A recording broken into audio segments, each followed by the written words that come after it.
কোথায় আমার সেনাপক্ষী? আদেশ করেন মহাপুক্তি। আচ্ছা, এখন আসছে না কেন?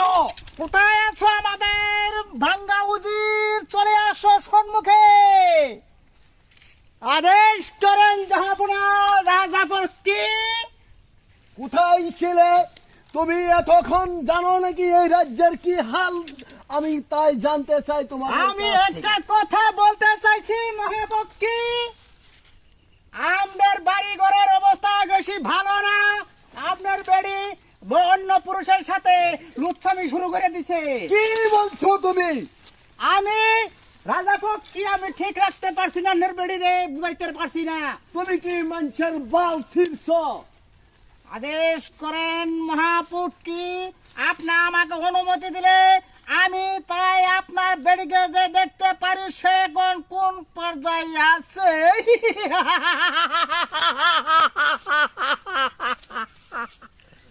বলেন সেনামুক্তি।